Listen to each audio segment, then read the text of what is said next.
we go.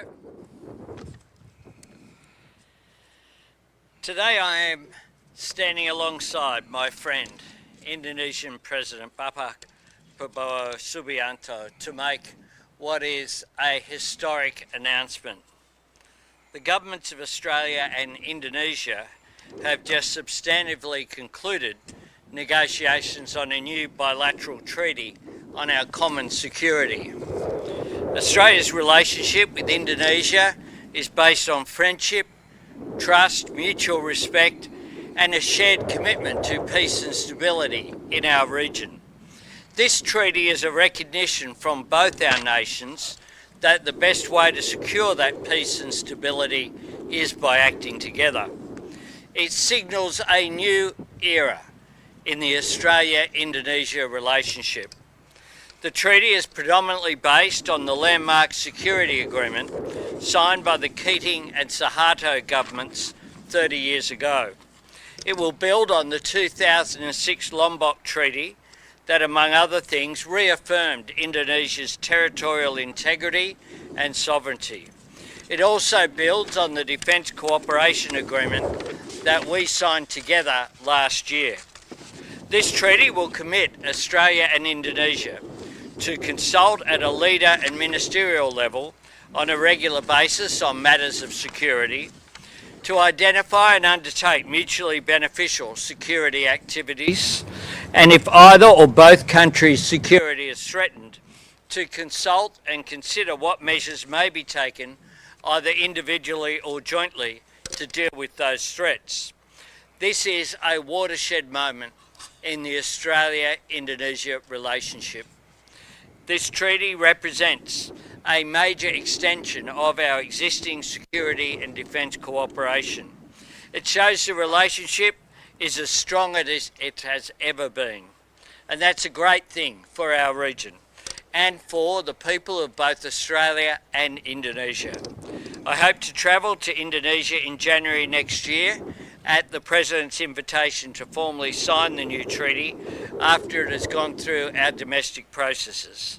I'll now hand to the President for his remarks. Thank you. Honourable Anthony Albanese, Prime Minister of Australia, Ministers, high-ranking officials,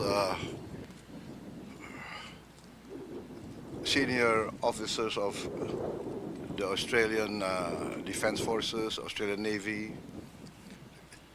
Captain of the HMAS Canberra, distinguished members of the media.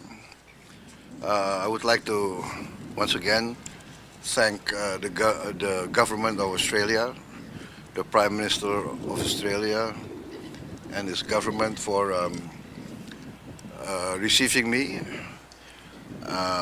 This is my first state visit to Australia, although I've been here many times. And I'm pleased to have been received by the Governor General this morning. We had very good discussions, and we, I think, concluded an important agreement, an important treaty between Australia and Indonesia, committing ourselves to close cooperation in the defense and security field, and essentially reaffirming our determination to enhance our friendship and to, as partners, as close neighbors, our determination to maintain the best of relationship in order to enhance and guarantee the security of both our countries.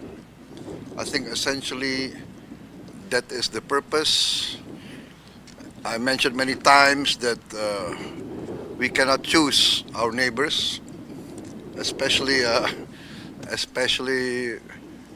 countries like us. It is our destiny to be direct neighbors. So let us face our destiny with the best of intentions.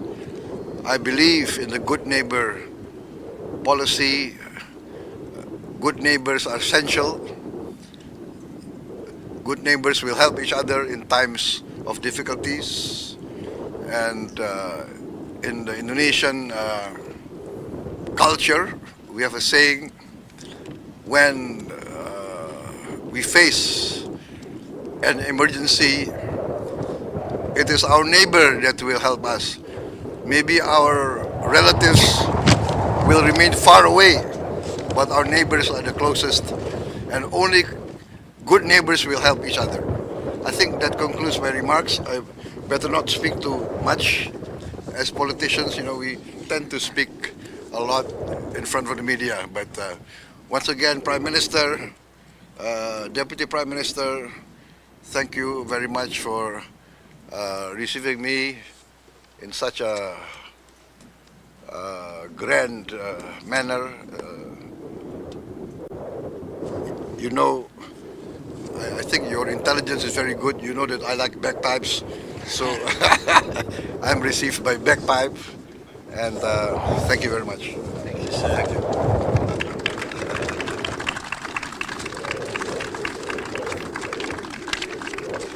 Can I thank the Chief of Navy and the Captain of the HMAS Canberra and all of the naval personnel who've welcomed us here and helped to organise this visit today. Thank you. Thank you.